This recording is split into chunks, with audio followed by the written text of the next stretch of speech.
ایک حدیث سن کے ایک عالم نے مجھے کہا کہ ہمارے ایک دوست کی شادی تھی، تو میں وہ چھوٹی سی مثال دیتا ہوں. ہم اپنے استاد کے پاس میں گیا، وہ جورڈینین ہے، تو لڑکی کا انتخاب کر رہے تھے.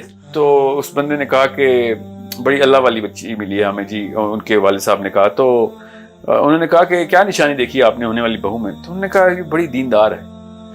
تو میرے جو جورڈینین اسکالر ہیں انہوں نے فی البدی یہ جملہ پوچھا، کہتے کہ کیسے پتا ہے کہ وہ دیندار ہے؟ اسے کہ وہ نماز روزہ کرتی ہے، بڑی پابند ہے پردے کی. تو میرے اسکالر نے جو انسٹنکٹیولی جملہ پوچھا، انہوں نے کہا کہ کیا وہ حدیث سناؤ تو رو پڑتی ہے؟ ہمارے لیے یہ بات سوچنا ہی ایک عجیب سی بات تھی کہ حدیث سن کے روتے کیوں ہیں. ٹھیک ہے، یہ آپ کو میں اس لیے بتا رہا ہوں واقعہ کیونکہ سیدنا ابو بکر اللہ کے نبی علیہ السلام کے ساتھ ایمن کا سیدنا عمر اور ابو بکر ایمن کی طرف گئے اللہ کے نبی علیہ السلام کے وصال کے بعد.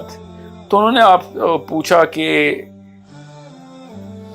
کیسے کیا حال چال آپ کا، سب کچھ everything, and then they said کہ کیا ایسی چیز ہے جو کہ نبی علیہ السلام کے وصال کے بعد جو آپ کو یاد آتی ہو، سب سے زیادہ یاد آتی ہو اس وقت کی. تو سیدنا ابو بکر نے کہا کہ جو سب سے زیادہ مجھے کمی محسوس کرتا ہوں نا، وہ یہ ہے کہ اب وہی نہیں آتی، اب وہی نہیں آتی. اور تینوں رونا شروع ہو گئے کہ کتنا بڑا نقصان ہو گیا اللہ کے نبی علیہ السلام کے وصال کی وجہ سے امت کا، کہ وہ جو ایک واقعہ اتنا بڑا ہو رہا تھا کہ اللہ تعالیٰ بات چیت کر رہے تھے، اللہ تعالیٰ ڈائریکٹ ہم سے بات چیت روز کرتے ہوتے تھے، وہ سلسلہ ختم ہو گیا اللہ کے نبی علیہ السلام کے وصال کے بعد. کس مسلمان کو رونا آئے گا اس بات پہ؟ یہ سائیکالوجی کو جو ہے، جو کہ اس طرح کے آنسو دل کو اس طرح جا کے پکڑ لے. ہمیں اپنے ماں باپ کے مرنے کا کوئی رونا نہیں آتا، تو اللہ تعالیٰ کی بات کی تو ویلیو جو ہے نا، وہ پھر اللہ تعالیٰ کے زبان میں جو عرب والے لوگ ہیں وہی سمجھ سکتے تھے. اللہ کی جو ساری زبانیں، قرآن کی جو زبان وہی سمجھتے تھے. جب قرآن زمین پہ آ رہا تھا تو کیا سائیکالوجی کریٹ ہو رہی تھی.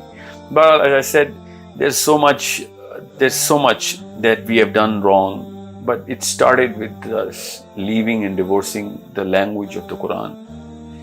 امام شافعی نے رحم اللہ نے ارشاد فرمایا کہ عربی سیکھنا واجب ہے. اس کا مطلب ہے کہ اس کا سوال ہوگا، واجب کا سوال ہوگا، آپ عربی کیوں نہیں سیکھی آپ؟ ٹھیک ہے. ایک اور میں آپ کو فضائل کی حدیث ہے وہ سناؤں کہ جب اللہ تعالیٰ جنت کا فیصلہ کر چکے ہوں گے، دوزخ کا فیصلہ کر چکے ہوں گے، تو جنتی جو ہیں وہ جنت کی طرف چل رہے ہوں گے، دوزخی دوزخ کی طرف چل رہے ہوں گے. تو شیطان اس وقت اپنا آخری وار کرے گا اور کہے گا کہ اللہ ان کو کیوں جنت میں بھیج رہا ہے؟ ان کی تجھے پتہ ہے نا کہ انہوں نے قرآن پاک کو غلط پڑھا ہے، ان کی تجوید ہی درست نہیں تھی. یہ آخری وار ہے قرآن شیطان کا. اس کی مثال ایسی ہے کہ ایک غزوے میں وار کرائی چل رہی تھی. وار کرائی کا مطلب ہے کہ موٹیویشنل کامنٹس دیے جا رہے تھے. تو ایمن ہی کا واقعہ ہے. ایمن جو تھی نا وہ عرب نہیں تھی. تو صحابہ جب عرب میں کوئی وار کرائے تھے، کوئی کامنٹ کرتے تھے اونچا سا ان کو موٹیویٹ کرنے کے لیے، تو وہ اس کی ریپیٹیشن ایمن بھی کرتی تھی. مگر ایمن کو عربی نہیں آتی تھی، تو وہ جو الفاظ بول رہی تھی نا، تو وہ کوئی اور کسی اور اصطلاح میں بول رہی تھی. تو 2-3 دفعہ جب انہوں نے موٹیویشن کرنے کے لیے بات کی تو اللہ کے نبی علیہ السلام نے ان کو روک دیا کہ آپ نہ کرائیں، آپ کچھ اور ہی بول رہی ہیں. So it's such a big thing when you look at these sort of things and you understand کہ ہماری کیا اوقات کہ ہم سمجھ بھی سکیں کہ صحابہ کون تھے. اور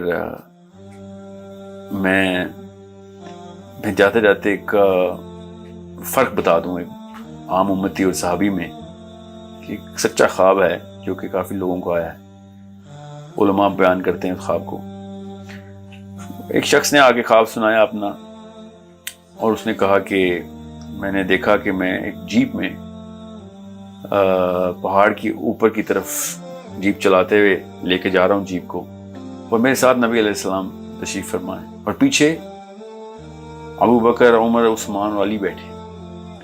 مگر جیپ کی نا جو ہے وہ بریک فیل ہو گئی، تو اس جیپ اوپر جانے کی بجائے اس نے روکنے کی کوشش کی تو جیپ پیچھے کی طرف آنا شروع ہو گئی.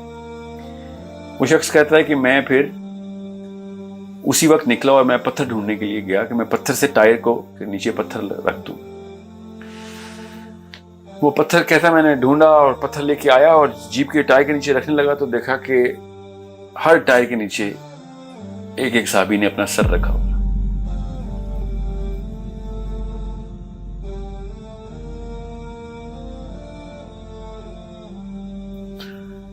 صحابی کسی اور دنیا میں رہتے ہیں, وہ اللہ کے نبی علیہ السلام کو بھی کسی اور طریقے سے دیکھتے ہیں. ہم لوگ کسی اور ہی دنیا میں رہتے ہیں, ہم نبی علیہ السلام کو بھی کسی اور ہی نظر سے دیکھتے ہیں. ہماری نیت میں مسئلہ نہیں ہے, ہماری سائیکالوجی میں مسئلہ ہے. اور یہ سائیکالوجی کا بہت بڑا اثر زبان سے ہوتا ہے. وہ زبان جس میں اللہ تعالیٰ نے کلام کیا وہی نہیں ہم نے سمجھی تو ہمیں کیا سمجھ آنی کہ اللہ تعالیٰ اصل میں کیا کہنا چاہتے ہیں. So it's a big problem. It's a big problem. Instead of me putting my head under the tire of the Jeep, I'll also look for the closest stone کہ میں اپنی نیت سے تو میں بہترین عمل ہی کر رہا ہوں اللہ کے نبی علیہ السلام کی حفاظت کا. مگر صحابہ کس طریقے سے دنیا کو دیکھتے تھے, نبی علیہ السلام کو دیکھتے تھے, انہوں نے اس وقت کیا کر, یہ خواب کی اتنی بڑی ویلیو ہے نا میرے آگے, because this is the difference between the world view, it's called the universal view. کائنات کو کیسے دیکھتے تھے وہ, اور یہ سچا خواب اس لیے بھی ہے کیونکہ یہ بہت کرسپ طریقے سے بتاتا ہے کہ ہمارے اور اس وقت کے صحابی میں فرق کیا تھا, اس وقت کے اسلام میں کیا فرق تھا اور آج کل کے اسلام میں کیا فرق ہے. سو انڈرسٹینڈ ہاؤ بگ دس بک, اللہ نے جو کتاب ہمیں دے دی ہے اس کو سمجھیے اور اس کا اندازہ لگانے کی کوشش کریں. عربی سیکھیں, عربی سکھائیں. عربی کے علاوہ کوئی اور چارہ نہیں ہے صحابی کے اس سائیکالوجی تک پہنچنے کا.